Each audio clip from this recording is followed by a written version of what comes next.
오늘 우리가 함께 나눌 이야기에 앞서 잠시 주변을 돌아보았으면 합니다. 우리에게 가족이란 어떤 의미일까요? 대부분의 사람들에게 가족은 지친 몸을 기댈 수 있는 안식처이자 세상의 어떤 풍파에도 흔들리지 않는 든든한 버팀목일 것입니다. 하지만 만약 그 가장 믿었던 신뢰의 기반이 어느 날 나를 향한 섬뜩한 음모의 시작점이 된다면 우리는 어디에 기대어 살아가야 할까요? 오늘의 이야기가 여러분의 마음에 깊은 울림을 주리라 믿습니다. 잠시 시간을 내어 저희 채널을 구독해 주신다면 이처럼 잊혀서는 안 될 중요한 이야기들을 세상에 전하는 데 큰 힘이 될 것입니다.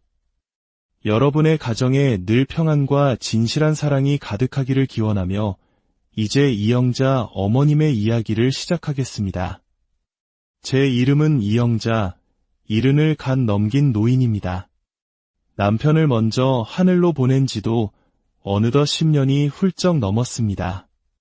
처음 몇 년은 가슴이 텅 빈 듯 허전해 밤마다 남편 얼굴을 떠올리며 소리 없이 눈물을 훔치곤 했습니다. 하지만 산 사람은 살아야 한다는 옛말처럼 저 역시 저만의 시간 속에서 새로운 일상을 만들어갔습니다. 아침 일찍 일어나 구수한 보리차를 끓이고 작은 마당에 강아지 밥을 챙기는 것으로 하루를 시작합니다. 텃밭에는 계절마다 열무와 상추, 고추 같은 작은 작물들을 심어 돌보는 소소한 재미도 있었습니다. 동네 이웃들과 인사를 나누고 가끔은 툇마루에 앉아 세상 돌아가는 이야기를 나누다 보면 하루는 금세 지나갔습니다. 자식들에게는 일부러 더 신경 쓰지 않으려 했습니다. 그저 제 앞가림 잘하며 살아주면 더 바랄 것이 없다는 생각 하나뿐이었죠. 그날도 여느 때와 다름없는 평범한 하루였습니다. 냉장고를 열어보니 며칠 전부터 바닥을 보이던 김치독이 텅 비어 있었습니다. 며느리가 김치를 좀 가져가겠다며 빈통을 들고 간 지 몇 주가 지났지만 감감무소식이었습니다. 예전 같았으면 서운한 마음에 전화라도 한 통 했을 테지만 이제는 그런 기대를 버린 지 오래입니다. 스스로 해결하는 것이 마음 편하다는 것을 긴 세월을 통해 배웠기 때문입니다. 저는 장바구니를 챙겨 들고 동네 마트로 향했습니다. 오랜 단골이라 직원들도 저를 보면 반갑게 인사를 건네는 정겨운 곳입니다. 익숙하게 채소 코너로 발걸음을 옮겨 열무 한 단과 마늘, 고추를 담았습니다. 그리고 무심코 냉동식품 코너를 지나려는데 귀에 익은 목소리가 들려왔습니다. 아주 낮고 작은 소리였지만 분명 제 아들과 며느리의 목소리였습니다. 두 사람은 냉동만두가 가득 쌓인 진열대 앞에서 장바구니를 사이에 두고 무언가 심각한 대화를 나누고 있었습니다. 저를 등지고 서 있었기에 저는 잠시 발걸음을 멈추고 그들의 대화에 귀를 기울일 수밖에 없었습니다. 아들의 표정은 어딘가 불편해 보였고 며느리는 손짓까지 해가며 무언가를 강하게 주장하는 듯했습니다. 이상한 기운이 감돌았습니다. 평소라면 마트에서 마주치면 반갑게 어머니 하고 달려왔을 아이들인데 그날따라 두 사람 모두 주변을 의식하며 목소리를 낮추고 있었습니다. 특히 며느리는 연신주의를 힐끔거리며 말을 아끼는 기색이 역력했습니다. 그때까지만 해도 저는 그저 부부 사이에 작은 다툼이라도 있는 것이라 짐작했습니다. 자식들 사는 일에 늙은 어미가 일일이 신경 쓸 필요는 없다고 마음을 다잡으며 조용히 장을 보려 했습니다. 하지만 제 마음 한구석에서는 무언가 잘못되었다는 불길한 예감이 스멀스멀 피어오르고 있었습니다. 그리고 바로 그 순간 제 평범했던 일상을 송두리째 뒤흔들 한마디가 날아와 심장에 박혔습니다. 사무제까지 예약했잖아. 지금 와서 그 얘기 꺼내면 어떡해. 사무제. 사람이 세상을 떠난 지 사흘째 되는 날 고인의 넋을 위로하기 위해 지내는 제사입니다. 아직 살아있는 사람의 제삿날을 예약했다는 그 말은 제 귀를 의심하게 만들었습니다. 온몸의 피가 차갑게 식는 느낌이었습니다. 심장이 쿵 하고 바닥으로 떨어지는 것 같았습니다. 혹시 내가 잘못 들은 것은 아닐까? 하지만 그 목소리는 너무나 또렷한 며느리의 것이었습니다. 가슴속에서 치밀어 오르는 공포를 애써 누르며 장바구니 손잡이를 더욱 세게 움켜쥐었습니다. 바로 그때 아들이 고개를 들다 저와 눈이 마주쳤습니다. 순간 아들의 눈이 휘둥그레지더니 당황한 기색을 감추지 못하고 급히 제 쪽으로 다가왔습니다. 엄마, 여기서 뵙네요. 뭐 사러 나오셨어요? 아들의 얼굴에는 억지로 지어낸 듯한 어색한 웃음이 걸려 있었습니다. 저는 아무렇지 않은 척 평소처럼 대답했습니다. 김치 좀 담그려고 열무랑 마늘 사러 나왔지. 저는 말을 하며 며느리 쪽을 힐끗 바라보았습니다. 하지만 며느리는 저와 눈도 마주치지 않은 채 고개를 헥 돌려 카트를 끌고 반대 방향으로 사라져 버렸습니다. 마치 제가 그 자리에 없는 사람인 것처럼 인사 한마디 없이 말입니다. 그 차갑고 무심한, 심지어 적대감마저 느껴지는 태도에 가슴 깊숙한 곳에서부터 얼음장 같은 한기가 퍼져나갔습니다. 아들은 멋쩍은 듯 어깨를 한번 으쓱하더니 날 더우니까 조심해서 들어가세요. 라는 애매한 말만 남기고는 서둘러 며느리의 뒤를 따라갔습니다. 텅 빈 마트 복도에 홀로 남겨진 제 발걸음은 천근만근 무거웠습니다. 장바구니는 가벼웠지만 마음은 돌덩이를 얹은 듯했습니다. 사무제까지 예약했잖아. 그 말이 하루 종일 귓가를 떠나지 않았습니다. 집으로 돌아오는 내내, 그리고 그날 밤 잠자리에 들어서도 그 섬뜩한 문장은 제 머릿속을 헤집어 놓았습니다. 단순한 오해이기를, 정말 우연히 잘못 들은 말이기를 간절히 바랐습니다. 하지만 며느리의 싸늘했던 얼굴과 아들의 불안한 눈빛이 떠오를 때마다 제 마음 한구석은 걷잡을 수 없는 의심으로 까맣게 타들어가고 있었습니다. 그날 마트에서 들었던 그 한마디는 제가 믿었던 가족이라는 세상에 균열이 가기 시작했음을 알리는 불길한 신호였습니다. 집으로 돌아와 현관 앞에 쌓인 우편물을 집어들었습니다. 각종 공과금 고지서와 광고지들 사이에 보험사에서 온 듯한 두툼한 봉투 하나가 눈에 띄었습니다. 평소 같았으면 무심코 지나쳤을 우편물이지만 그날은 달랐습니다. 손끝으로 봉투를 집어드는 순간부터 알 수 없는 불안감이 온몸을 휘감았습니다. 방에 들어와 조용히 봉투를 뜯었습니다. 제가 전혀 알지 못하는 사망보험 상품에 대한 안내서였습니다. 물론 그 자체로는 문제가 없을 수도 있습니다. 하지만 사무제라는 단어가 머릿속을 떠나지 않는 지금의 상황에서는 모든 것이 의심스럽게만 느껴졌습니다. 혹시나 이 보험이 나와 관련된 것은 아닐까? 그날 밤 저는 뜬 눈으로 밤을 새웠습니다. 멍하니 천장을 바라보다 아들의 번호를 눌렀다 지우기를 수십 번 반복했습니다. 직접 물어보자니 의심하는 부모가 되는 것 같아 두려웠고 그냥 넘기자니 이 불안감을 감당할 수가 없었습니다. 다음 날 평소처럼 텃밭에 나가려다 말고 마당에 주저앉았습니다. 지난 세월이 주마등처럼 스쳐 지나갔습니다. 먹을 것, 입을 것, 학비부터 결혼 자금까지. 빠듯한 살림에도 자식들을 위해 아낌없이 모든 것을 내어주었던 세월이었습니다. 그런데 이제 와서 이런 끔찍한 의심을 품어야 한다는 사실이 억울하고 허무했습니다. 그때 집 전화벨이 요란하게 울렸습니다. 모르는 번호였습니다. 망설이다 전화를 받자 낯선 목소리가 들려왔습니다. 안녕하세요, 고객님. 삼성생명보험입니다. 이영자 고객님 명의의 사망보험 관련해서 지난번 유선동의 내용 확인차 연락드렸습니다. 사망보험. 제 이름을 부르며 확인하는 그 말에 등줄기에 소름이 돋았습니다. 무슨 보험이요? 전 그런 거 가입한 적 없는데요. 이영자 님 명의로 2년 전에 가입된 건입니다. 가족분동의 하에 정상적으로 처리되었습니다. 가족동에 2년 전 가슴이 철렁 내려앉았습니다.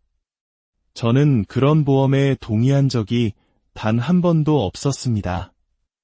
누군가 제 이름과 제 목숨을 담보로 끔찍한 일을 꾸미고 있다는 확신이 들었습니다. 전화를 끊자마자 몇 년 전 며느리가 했던 말이 떠올랐습니다. 어머니, 스마트폰 뱅킹이며 보험 같은 복잡한 건 제가 대신 처리해 드릴게요. 그때는 눈도 침침하고 복잡한 절차가 귀찮아 모든 것을 믿고 맡겼습니다. 설마 그 믿음이 이런 식으로 비수가 되어 돌아올 줄은 상상도 못했습니다. 저는 곧장 보험사 고객센터에 다시 전화를 걸어 서류 사본을 요청했습니다. 다음 날 등기로 도착한 서류 뭉치를 떨리는 손으로 펼쳐보았습니다. 가입 신청서 사본, 가족 동의서, 그리고 수익자 명단. 그곳에는 제 아들 박진우의 이름이 또렷하게 적혀 있었습니다. 사망보험금 수익자 박진우. 가입 시점은 정확히 2년 전 제가 허리 통증으로 병원에 며칠 입원해 있던 기간이었습니다. 서류에 찍힌 제 도장과 서명은 분명 제 것이 아니었습니다. 누군가 제 필체를 어설프게 흉내낸 흔적이 역력했습니다. 모든 조각이 맞춰지기 시작했습니다. 마트에서 들었던 사무제, 저도 모르게 가입된 사망보험, 수익자로 지정된 아들, 그리고 위조된 서명, 배신감과 분노가 한꺼번에 밀려들었습니다. 하지만 슬픔에 잠겨있을 수만은 없었습니다. 이것은 단순한 오해나 실수가 아니었습니다. 이건 제 목숨을 담보로 한 거대한 사기극이자 음모였습니다. 더 이상 혼자서는 감당할 수 없다는 것을 깨달았습니다. 제게는 유일하게 믿을 수 있는 세상에 단 하나뿐인 내 편이 필요했습니다. 그 순간 저는 서울에서 직장 생활을 하는 딸 세린이의 얼굴을 떠올렸습니다. 저는 수화기를 들고 떨리는 목소리로 딸의 번호를 눌렀습니다. 세린아, 너 지금 시간 좀 있니? 엄마가 꼭 해야 할 말이 있다. 전화기 너머로 들려오는 딸의 목소리는 다급했습니다. 서울에서 바쁘게 사는 아이에게 이렇게 심각한 목소리로 전화를 건 것은 처음이었기 때문입니다. 저는 숨을 고르며 마트에서 들었던 대화부터 시작해 보험사에서 온 전화, 그리고 제 명의로 가입된 수많은 의심스러운 정황들을 하나하나 털어놓았습니다. 이야기를 다 들은 세린이는 한치의 망설임도 없이 말했습니다. 엄마, 그거 절대 그냥 넘기면 안 돼. 내가 바로 내려갈게. 그때까지 아무것도 건드리지 말고 기다려. 딸은 주말을 기다리지 않고 바로 다음날 새벽 첫 차를 타고 집으로 내려왔습니다. 초췌한 얼굴로 집에 들어서자마자 그녀는 마치 전투를 준비하는 장수처럼 서류부터 모두 꺼내보라고 했습니다.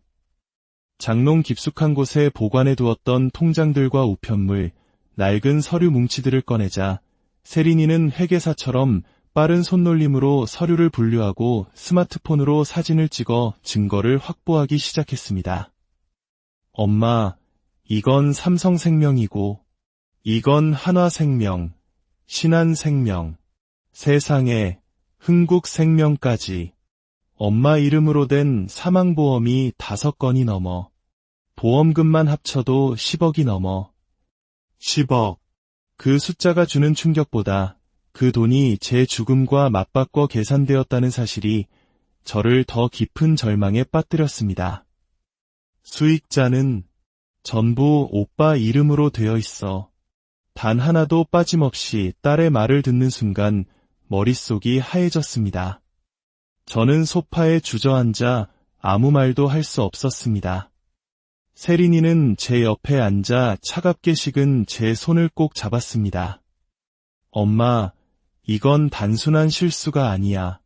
계획된 범죄야. 보험 계약일도 전부 2년이 막 지난 시점으로 맞춰놨어. 사망보험은 보통 가입 후 2년이 지나면 면책 기간이 끝나서 어떤 이유로든 보험금이 지급되잖아. 그걸 노린 거야. 딸은 곧바로 노트북을 켜고 금융감독원과 국민건강보험공단 사이트에 접속해 저의 모든 금융거래 내역과 보험 가입 현황을 샅샅이 파헤치기 시작했습니다. 그리고 곧 며느리에게 맡겼던 제 통장에서 수년에 걸쳐 수천만 원의 돈이 정체 모를 계좌로 빠져나간 사실까지 확인했습니다. 공과금이 많이 나왔다. 병원비다라며 둘러댔던 며느리의 거짓말들이 퍼즐처럼 맞춰졌습니다. 그날 저녁, 저는 처음으로 딸 앞에서 참았던 눈물을 쏟아냈습니다. 자식을 위해 헌신했던 제 인생이 송두리째 부정당하는 기분이었습니다. 세린이는 우는 제 어깨를 말없이 감싸 안으며 말했습니다. 엄마, 이제부터는 나만 믿어. 우리가 함께 싸우는 거야. 절대 엄마 혼자 두지 않을게. 그 다정한 한마디에 저는 다시 일어설 용기를 얻었습니다. 칠흑 같은 어둠 속에서 마침내 한 줄기 빛을 발견한 기분이었습니다. 이제 이 길고 외로운 싸움이 더 이상 저 혼자만의 싸움이 아니라는 것을 알았기 때문입니다. 다음 날 저와 딸은 변호사 상담을 마친 뒤 곧장 아들과 며느리를 집으로 불러들였습니다.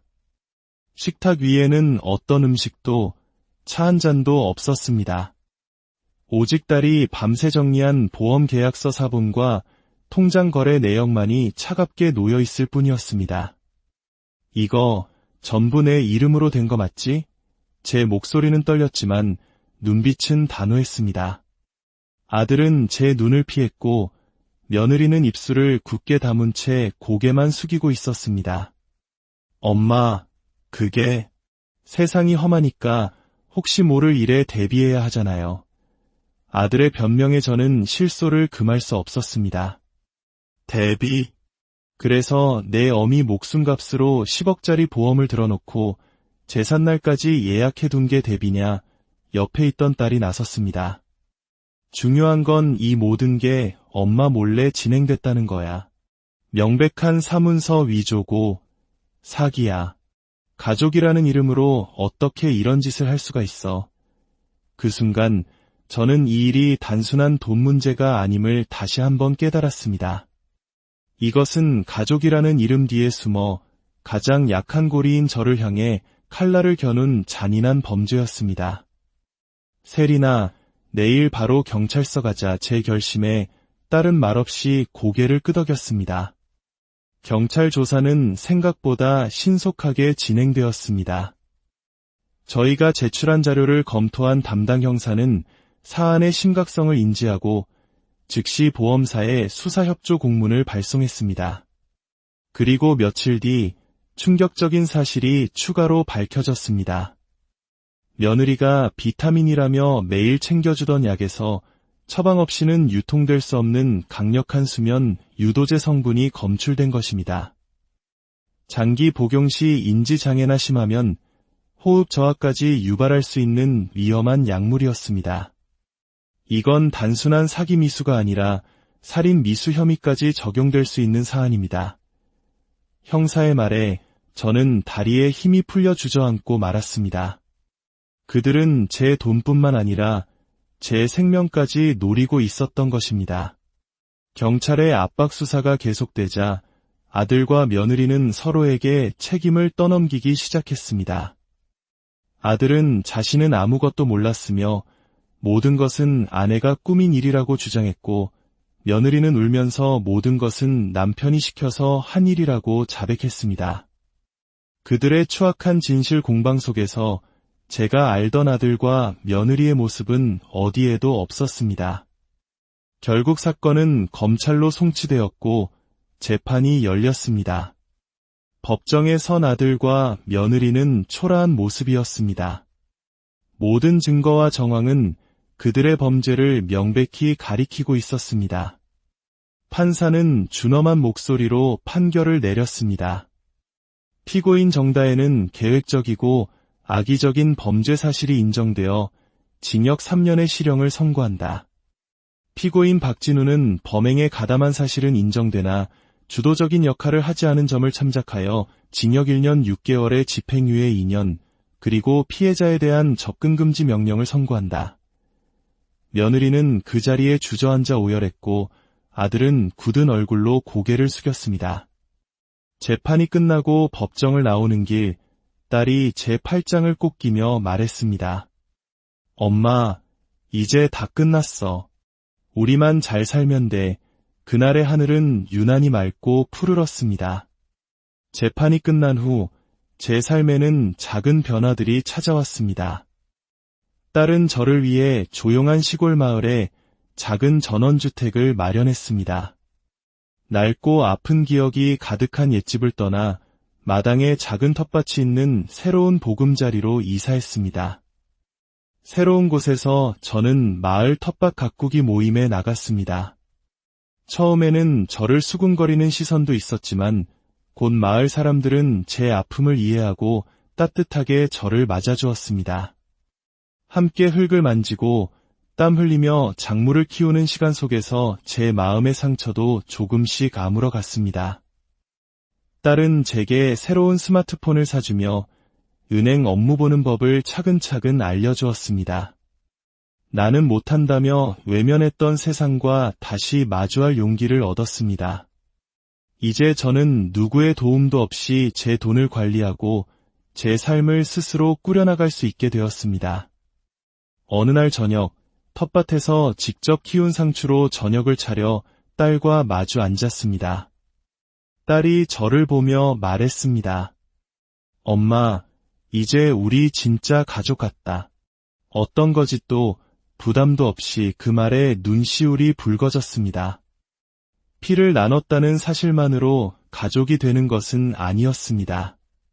서로를 진심으로 아끼고 상처를 보듬어주며 있는 그대로의 모습을 존중해줄 때 비로소 진정한 가족이 될 수 있다는 것을 저는 너무나 아프고 긴 시간을 거쳐 깨닫게 되었습니다. 저는 이제 더 이상 과거에 얽매여 살지 않습니다. 제 곁에는 든든한 딸이 있고 따뜻한 이웃들이 있습니다. 그리고 무엇보다 제 삶의 주인은 바로 저 자신이라는 단단한 믿음이 있습니다. 저는 오늘 제 손으로 가꾼 텃밭의 흙냄새를 맡으며 다시 한번 다짐합니다. 제 남은 인생은 오직 저 자신을 위해 가장 찬란하고 아름다운 꽃을 피우며 살아갈 것이라고 말입니다. 이 이야기가 여러분에게 가족의 의미를 다시 한번 생각하게 하는 계기가 되었기를 바랍니다. 세상의 모든 어머님들이 존중받고 그들의 삶이 온전히 지켜지기를 진심으로